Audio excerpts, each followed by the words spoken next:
Welcome back to the podcast. I'm your host, Mercedes Musto. Today we are having a real conversation about something that stands between a lot of brilliant students and their dream of graduating, and that's test anxiety. Listen, it's normal to get a bit nervous before the big test. We've all been there. But is your test anxiety hijacking your exam performance? First things first, what is test anxiety and what can I do about it? Let's look at the science. The American Psychiatric Association defines anxiety as an emotional state of tension and worry that can cause physical changes. We're talking headaches, sweating, and that upset stomach that just won't quit. But it goes deeper than the physical. According to the University of Colorado at Boulder, test anxiety is also known as performance anxiety, and it can cause a combination of physical, emotional, and cognitive ailments. Emotionally, if you experience self-doubt, fear, or negative self-talk, you may be experiencing emotional test anxiety.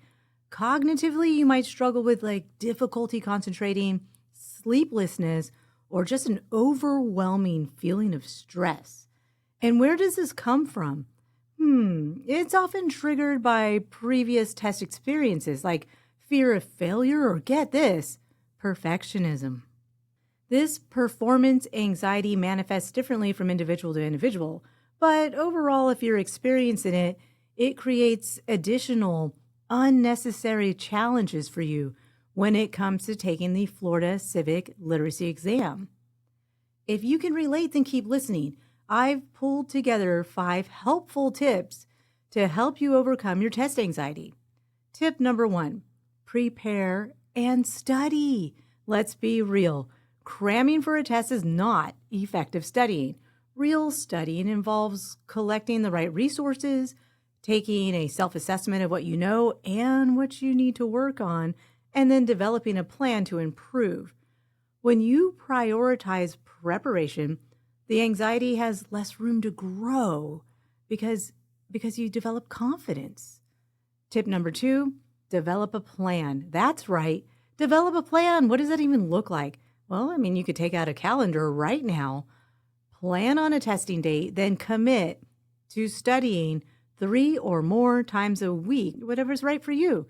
It also means planning the logistics, like arriving at the test center early and knowing where the test center is actually even at. You can start there. When you build yourself realistic expectations, you set yourself up for success. Tip number 3, self-care. Stress is a vicious cycle, so you have to ask yourself, what are you doing today that's helping you?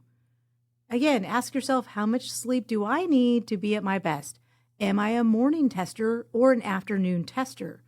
What can I start doing? And equally important, what can I stop doing to improve my chances of success? Tip number 4, positive self-talk. We've all been hard on ourselves, but have we ever practiced positive self-talk? It may sound silly, but visualize yourself passing. See yourself walking across the stage at graduation. Hey, when your brain says, this is hard, then say out loud, that's right, this is hard, and I can do this. I can do this, I can, and I will pass this test. Tip number 5, just breathe. Take some deep breaths and be where your feet are. Anxiety is the fear of the future. So ground yourself and just breathe. You are right here, right now. Stay in today. Taking a few slow, deep, intentional breaths is the quickest way to hit the reset button, reduce your anxiety, and regain mastery over your mind. Let's review.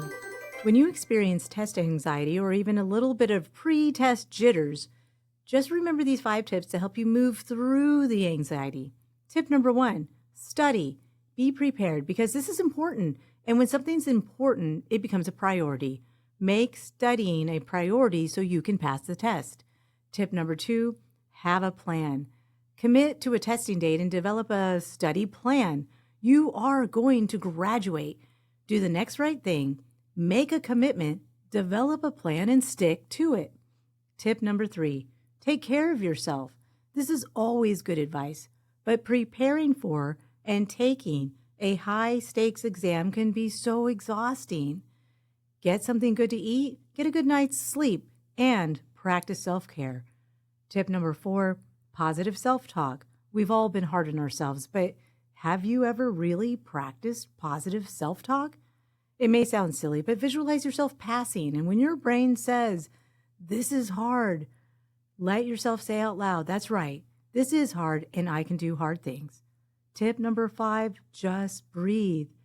Take some deep breaths and be where your feet are. Get grounded in the present moment and just breathe. That's all for this episode of FCLE Seminar. If you've got thoughts on this test anxiety stuff or you have some tips to share, then hit us up in the comments. You can find us on Spotify, Apple, and YouTube. Until then, remember, when it comes to test anxiety, you have tools. You are capable, and you're ready. So now go pass that test. This is your host, Mercedes Musto, signing off.